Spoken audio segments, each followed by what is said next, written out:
கட்டத்தில் ஜி ராமகிருஷ்ணன் என்ற இயக்குனர்கிட்ட தான் பாக்யராஜ் உதவி இயக்குனராக பணியாற்றினார். அவர் பணியாற்றிய காலகட்டம் பார்த்திங்கன்னா ரொம்ப கம்மி. அதற்கு பின்னாலே பாக்யராஜ் மிகப்பெரிய ஒரு புகழ் பெற்றதும் தன்னுடைய நண்பர் ஒருவருக்காக ஒரு படத்தில் பணியாற்றுமாறு ஜி ராமகிருஷ்ணன் அவர் கேட்டுக்கொண்டார். அந்த படம் தான் பொய் சாட்சி. அந்த படத்தை ஜி ராமகிருஷ்ணன் இயக்குவதென்றும் பாக்யராஜ் அந்த படத்திற்கான திரைக்கதை வசனத்தை எழுதி அந்த படத்தில் நடிப்பது என்றும் முடிவாயிற்று. அப்போ ஏற்கனவே பாக்யராஜ் இயக்குனர் ஆகிவிட்டிருந்த காரணத்தினால அந்த படத்தினுடைய சில காட்சிகள் அவர் இயக்கவும் செய்தார். இப்போ எந்த நண்பருக்காக ஒரு படத்தை இயக்கி தரும்படி ஜி ராமகிருஷ்ணன் கேட்டாரோ அந்த நண்பர் அப்போ உள்ள சூழலில் பாக்யராஜ் பேர் அந்த படத்தில் போட்டால் தான் வியாபாரத்துக்கு நல்லாயிருக்கும், ஜி ராமகிருஷ்ணன் பேரை போட வேண்டாம் என்ற முடிவை எடுத்தார். பாக்யராஜ் இந்த படத்தில் பல காட்சிகளை இயக்கியிருந்தாலும் அப்படி ஒரு முடிவை ஏற்றுக்கொள்வதற்கு அவருடைய மனம் சம்மதிக்கலை. இந்த படத்துடைய முழு படப்பிடிப்பு வேலைகளும் முடிவதற்கு முன்னாலே நீங்கள் ஜி ராமகிருஷ்ணன் கூட்டுவாங்க, அவங்ககிட்ட பேசி முடிச்சுட்டு தான் நான் இந்த படத்தினுடைய மொத்த பணிகளை முடிப்பேன் என்று அந்த தயாரிப்பாளர்கிட்ட கூறினார். ஆனால் அந்த தயாரிப்பாளருடைய பேச்சை கேட்பதாகவே இல்லை. அதனால தான் பொய் சாட்சி திரைப்படம் அந்த படத்தினுடைய இயக்குனர் பெயர் இல்லாமலேயே வெளியாயிற்று. ஆனாலும் பாக்யராஜ் அந்த படத்தில் நடித்திருந்ததுனாலும் அந்த காலகட்டத்தில் அவருக்கு மிகப்பெரிய புகழ் இருந்ததுனாலும் அந்த படம் ஓரளவுக்கு வெற்றி படமாக அமைந்தது. தன்னுடைய நண்பர் ஒருவருக்கு உதவுவதற்காக ஜி ராமகிருஷ்ணன் செய்ததுக்கு அந்த நண்பர் ஜி ராமகிருஷ்ணனுக்கு செய்த மறு உதவியை பாருங்கள்.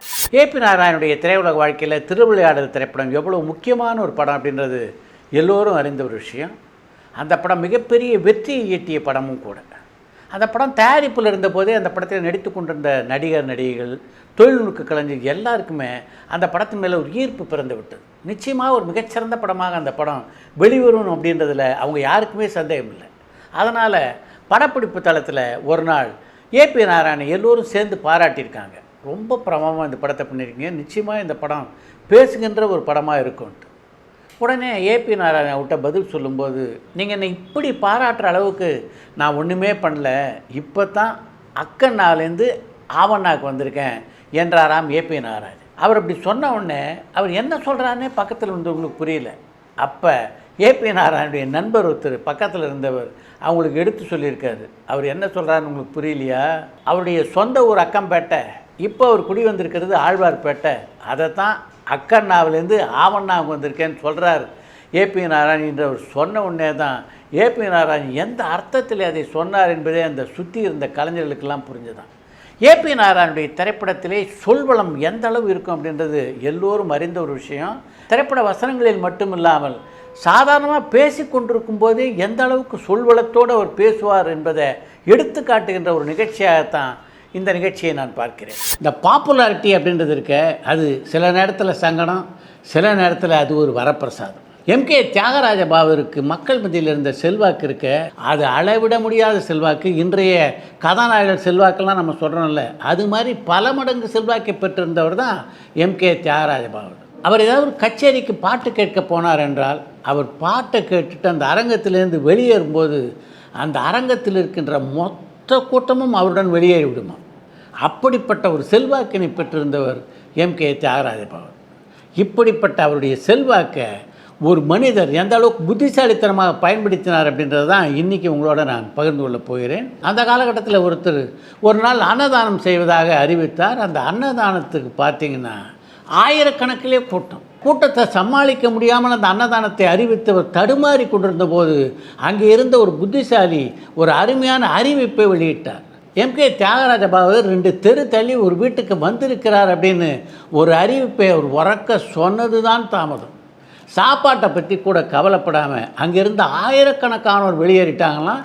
அதற்கு பின்னாலே அன்னதானம் மிக சிறப்பாக நடைபெற்றது என்று ஒரு பத்திரிகை குறிப்பு கூறுகிறது. மாஸ் என்கிற பாஸ்கரன் அப்படின்ற படத்தில் கதாநாயகா நயன்தாரா ஒப்பந்தமான போது இந்த படத்துடைய படப்பிடிப்பு முடிவடைகின்ற வரையில் நீங்கள் கல்யாணம் பண்ணிக்கக்கூடாது என்ற ஒரு நிபந்தனையை அவருடைய ஒப்பந்தத்திலே சேர்த்தார் அந்த படத்துடைய தயாரிப்பாளரான கே.எஸ். ஸ்ரீனிவாசன். அப்போ எனக்கு இது ஆச்சரியமான ஒரு நிபந்தனையாகப்பட்டது. அதுக்கு பின்னால் இந்த இண்டஸ்ட்ரியில் நடைபெற்ற சில சம்பவங்களை பற்றி கேட்டதுக்கு பின்னால் தான் அந்த ஒப்பந்தத்திலே எவ்வளவு ஜாக்கிரதையாக அந்த வரிகளை அந்த படத்துடைய தயாரிப்பாளர் சேர்த்தார் என்று எனக்கு புரிந்தது. அப்படி ஒரு சம்பவத்தை தான் இன்றைக்கி உங்களோட நான் பகிர்ந்து கொள்ள இருக்கிறேன். மல்லுவேட்டி மைனர் என்ற படத்திலே கதாநாயகன் சத்யராஜ், கதாநாயகி சீதா.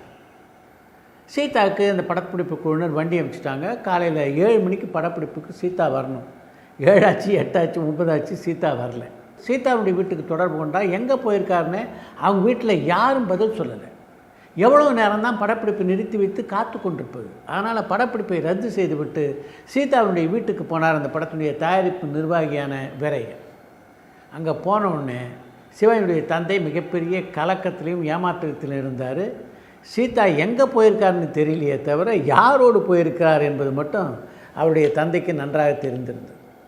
அன்று காலையிலே தான் பார்த்திபனோடு சீதாவுக்கு திருமணம் நடைபெற்றது. ஏஎல்எஸ் வீரையா கொஞ்சம் விவரமான தயாரிப்பு நிர்வாகி. அதனால் உடனடியாக சீதாவையும் பார்த்திபனையும் சந்தித்தார் அவர்.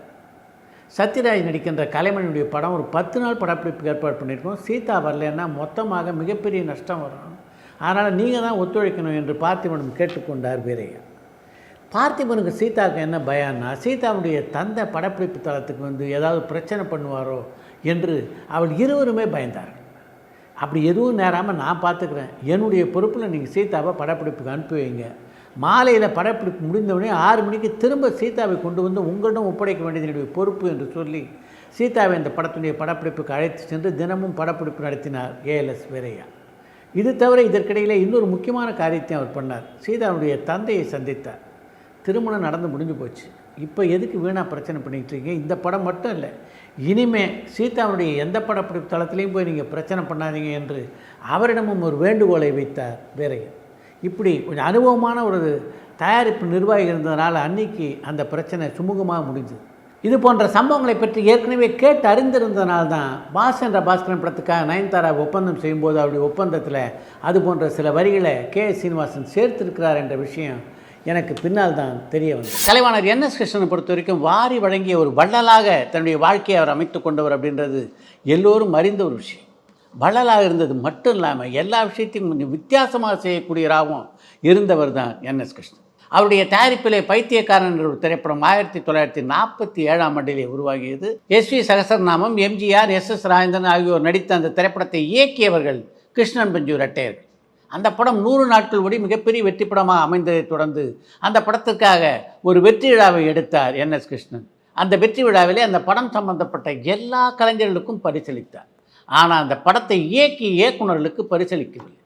எங்களுக்கு பரிசு இல்லையா என்று என்.எஸ். கிருஷ்ணனை பார்த்து கிருஷ்ணனும் பஞ்சுவும் கேட்டபோது உங்களுக்கெல்லாம் பரிசு இல்லை என்று சொல்லிவிட்டார். அவர் அப்படி சொன்ன உடனே கிருஷ்ணன் பஞ்சு ரெட்டைகள் அடைந்த ஏமாற்றத்துக்கு அளவே இல்லை. எவ்வளோ கஷ்டப்பட்டு இந்த படத்துக்காக நம்ம வேலை செஞ்சோம், எல்லாருக்கும் விருது கொடுத்துட்டு நமக்கு விருது இல்லை என்கிறாரே என்.எஸ். கிருஷ்ணன் என்று நினைத்தார்கள் அவர்கள். அப்போத்தான் என்.எஸ். கிருஷ்ணன் மேடையிலே ஒரு அறிவிப்பை வெளியிட்டார். இந்த படத்தை பொறுத்த வரைக்கும் இரவு பகல் பார்க்காம கிருஷ்ணன் பஞ்சு இருவரும் ஓடி ஆடி உழைத்தார்கள். அப்படி வீட்டுக்கே போகாமல் அவங்க உழைப்பதற்கு அவங்கள அனுமதித்தது அவங்களுடைய மனைவிமார்கள். அதனால தான் இந்த படத்தை பொறுத்த வரைக்கும் கிருஷ்ணன் பஞ்சு ஆகிய இருவருக்கும் எந்த பரிசுகளையும் தருவதில்லை என்றும் அதற்கு மாறாக அவருடைய மனைவிகளுக்கு பரிசு தரணும் அப்படின்னு நான் முடிவெடுத்தேன். இந்த விழாவிலே அவருடைய மனைவிகளுக்கு வைரத்தோடு, வைர மூக்குத்தி, தங்கச்சங்கிலி ஆகியவளை பரிசாக தர இருக்கிறேன் என்று அறிவித்தார் என்.எஸ். கிருஷ்ணன். என்.எஸ். கிருஷ்ணனுடைய கொடை உள்ளத்தை புரிந்து கொள்ளாமல் அதுக்குள்ளே என்.எஸ். கிருஷ்ணன் இப்படி நடந்துக்கிட்டாரே என்று வருத்தப்பட்டு விட்டோமே என்று பதறி போனார்களாம் கிருஷ்ணனும் பஞ்சும்.